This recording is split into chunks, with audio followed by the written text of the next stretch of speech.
What's up? You're listening to Lasertearz. Hi, I'm Malie. And today we're going to review Hunting Wives by Mary Cobb, who is also from Texas. I thought that was interesting. I felt like she was kind of betraying her own people by exposing everything so wildly. I feel like all the paradoxes of like guns and abortion and... Okay, I could see that, yeah. But at the same time, it like made me want to go to Texas. Really? Yeah.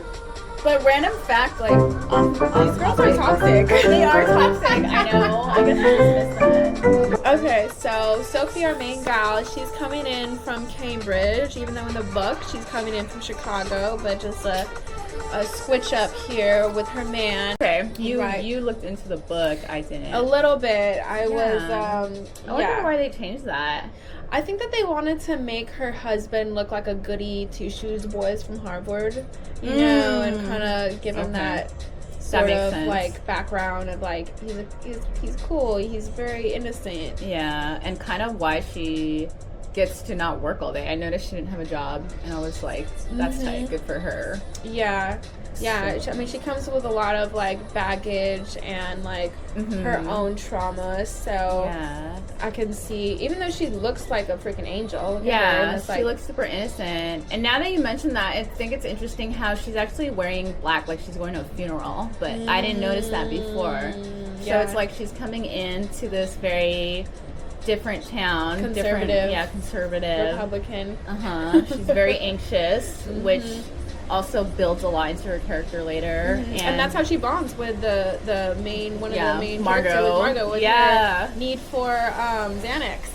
Oh, did you notice she's wearing Louboutins there too? Oh, so she comes in here, she runs into Margo, and Margo's like, "Do you have a pad?" And she says, "I'm not sure. I have a tampon though." And Margo's like, "I can't wear those," which I thought was interesting. Did that like kind of like, did you start googling why, or no? Maybe they don't want to like insert anything but penises when they're married or something. And she does mention that later on too. Right. Yeah, she does. But then I also thought it was interesting because I saw the scar on Sophie, and I figured that she had some type of surgery where she can't have kids anymore.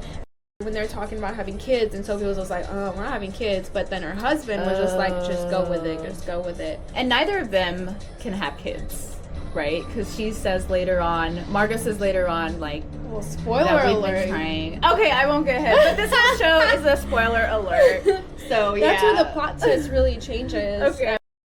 You know, the moment they share that Xanax, they're kind of like, oh, you know, Margo's like, the night just got better, and she's like, oh, I have a friend. The husband of the baddie Margo is played by Dermot Mulroney. He's from Virginia, so a little bit east. He's Jed Banks. Yes, and he is the character Jed Banks. Yeah. The ultimate playboy, and he represents this kind of conservative mayor that runs town, big guy. Everything he does is kind of to promote himself and his own campaign, which is to win the election as mayor. Yes, and he's all about that trophy wife kind of situation. Yeah. Which is perfect with Margo because she is the epitome of femininity and sexuality. Yeah. And all that, you know. Arm candy, total intoxicating. 100%. Yeah. So you see Sophie kind of in the audience, and she's impressed by who she just met, that Margo is such a big player in the community they're about to be a part of. She's getting mesmerized already. Oh yeah, and her husband, good little Graham, he works for Jed, so plot twist there as well. There's a lot of plot twists, which we love. Yes. You can already feel the sexual tension building between the community of girls here. Yeah, and rivalry, and you can already tell, like, very much it's a kind of Mean Girls, you can't sit with us vibe already playing, and Sophie's automatically included in this group. Yes. And she's finally starting to laugh, be like, oh, maybe this move's not going to be so bad.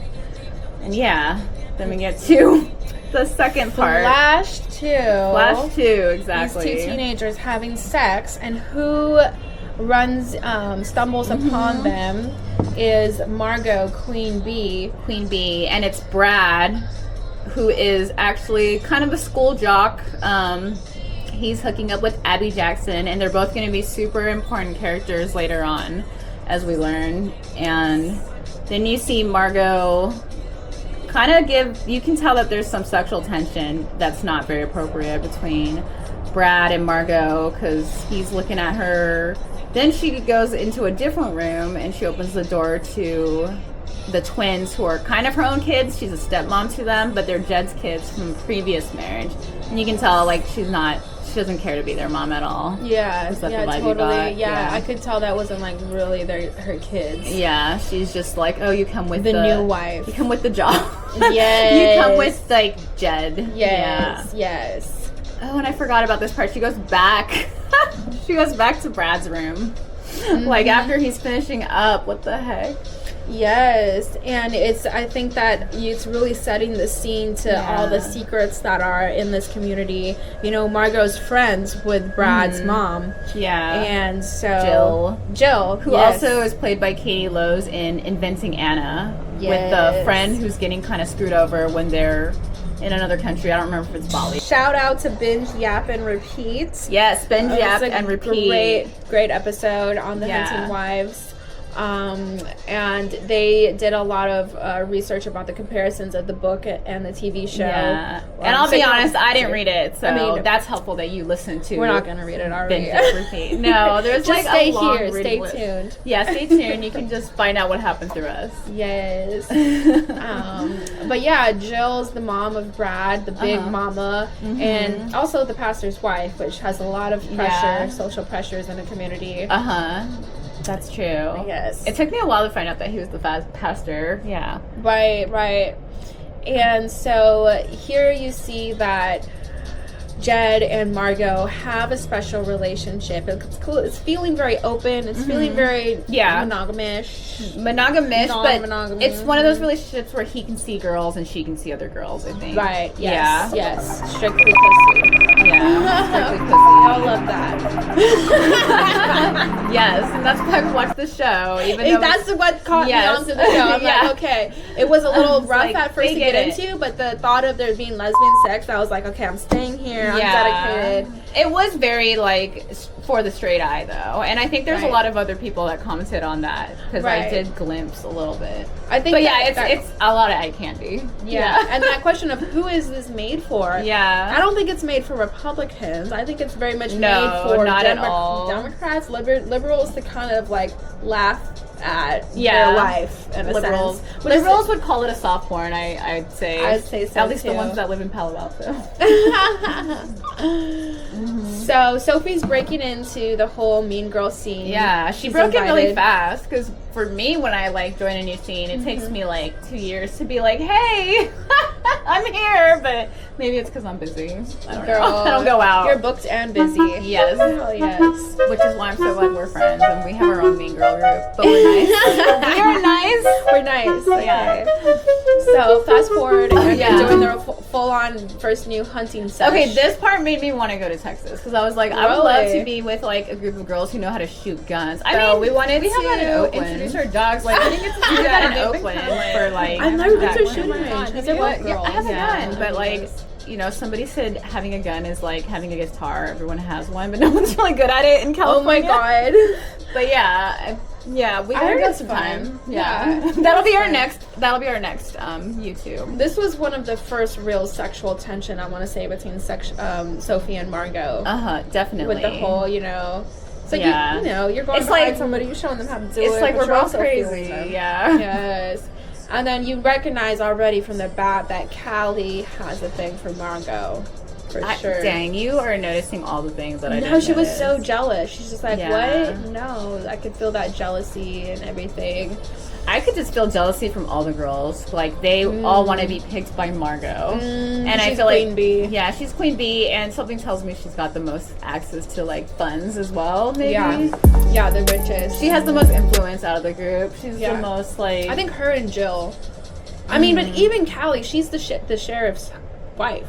You're right. So these are all big players in the Texas scene. They are all, like, trophy wives. Yes. Which is another thing they don't work, which is another thing that makes this so enticing to watch, you know? Yes. And here we have Abby with her mom, who are kind of outcasts, actually. Abby's gorgeous. She's a cheerleader. Like, you think she's gonna fit in, but she actually is coming from a lower income bracket, so she's automatically an outcast. Right, the automatic like whore that's just trying to latch onto money. But it looks like it's true love. She actually looks like she loves Brad.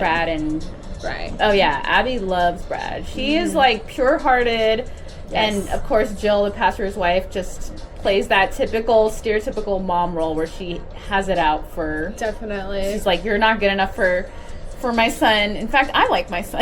I want to be with him. Right? I always wondered at one point, like, is this going to turn that way or We'll something? get to that later. Yeah. No, but it's just that very intense maternal drive to protect your cub. Yeah. That's a little, very toxic. Not a little, I'll say very. And here we're out at the club. We see what the girls will do on like a Thursday night for fun, which looks fun. I'm not gonna lie. It does. It looks like they really own the whole club in this situation. They're the highest at their peak level. They're dancing with all these young gals. And meanwhile, Sophie needs a watch. Sophie, she does never knows what time it is. And she is just lost. She is intoxicated by Margo's charm. Exactly. And then we got One-Eyed Jack. Yes. And like I kept forgetting who they were referring to with the One-Eyed Jack, but he comes up a lot in this show. He's kind of like the mole, and he kind of calls out Margo. He's like the mole, and he calls out Margo, saying like, "Haven't I seen you?" Oh, thank you. Is that Murder Police hair? No, it's Sophie, your hair. Thank you. But so she has a past, we can tell by the way like she responds to One-Eyed Jack. Absolutely. She tells him to fuck off. It was exciting, but also that was like, exciting, but it's like got darkness to you her. got a pass, Sophie's got a pass. Them two are like a magnet. For disaster. No, totally. Right. And I think that faster. Margo is like very good at digging out where the weaknesses lies to like which is another reason I think she latches onto Sophie. She's like, oh, you've got a pass. You've got anxiety, you've got medication, like you're an easy target in a way, you know? I feel like she gets bored easily, like Margo or Sophie or Margo. Both? I feel like they both get bored easily. Really? Well, Sophie's clearly bored with good old Graham. She is. Good old Cambridge Graham. Graham, sorry. I feel like if he's so controlling, he doesn't let her drink, he doesn't let her... Well, she can't, because she's clearly, like, gone through, like, AA, and she murdered somebody, which they talk about later. That felony case. Yeah, she was in a hit and run, like, not a hit and run, but a murder by reckless driving type of... Yes. I'm not going to act like I know the legal name, but manslaughter for reckless driving type of charge. And here she's already getting like pressure. So you see how easily like she gets pressured. She is and how she's just an easy like accomplice. Absolutely. Consensual or not, she's gonna be an easy accomplice. And then we see her come home to her little kid, her son, which she barely has that connection with him. I'm gonna say like barely has that time with him because she's just dealing with all this stuff. She's like so overwhelmed even though she's unemployed. I love it. She has like no, like baby, if I had a job, I'd just be like, eliminate. And here's Brad and Abby Jackson again. He's pulled up. And he's kind of like really pressuring her into sex. They've obviously already had sex, and she feels very guilty about that because of her religion. Wait, I have a question that this part I didn't understand. Why is he... Rewind. Why is Brad having sex with Abby in Margo's house? Is it because her mom is like a maid to Margo, or? Well, they have this big NRA party, right? So all the adults are outside. Oh, that was part of the party. Yes, and then Jill comes over with her son. And then I guess maybe the son, Brad, brings Abby along as his plus one, and then they go up into the house, and he's all comfy and shit. With Margo's house, of course. Oh, very comfy. And he is showing it. Yes. And I know Abby's a very smart girl. You know, she's down to earth. She's very pure. And also she's very smart. And I think before any of the shit goes down, she has that innate feeling like that Brad and Margo have something. You think so? Yes. I can see that. Yes. I think that any girl's instincts would like the red flags would be going off. Like he's taking a second longer to look at her thighs. He's taking a second longer. You know, and he's comfortable in her house. Like but she's in high school and she's got low self-esteem. So. She's also also like a year or two younger than him. Yeah, so she just wants to be loved, and it's just tragic later. And I think it's very overwhelming too when he has this Jeep car, he has this mansion. Oh yeah, and he comes with so humble. much status. Yeah, and we even see that later, how she kind of disrespects her mom for like their social class.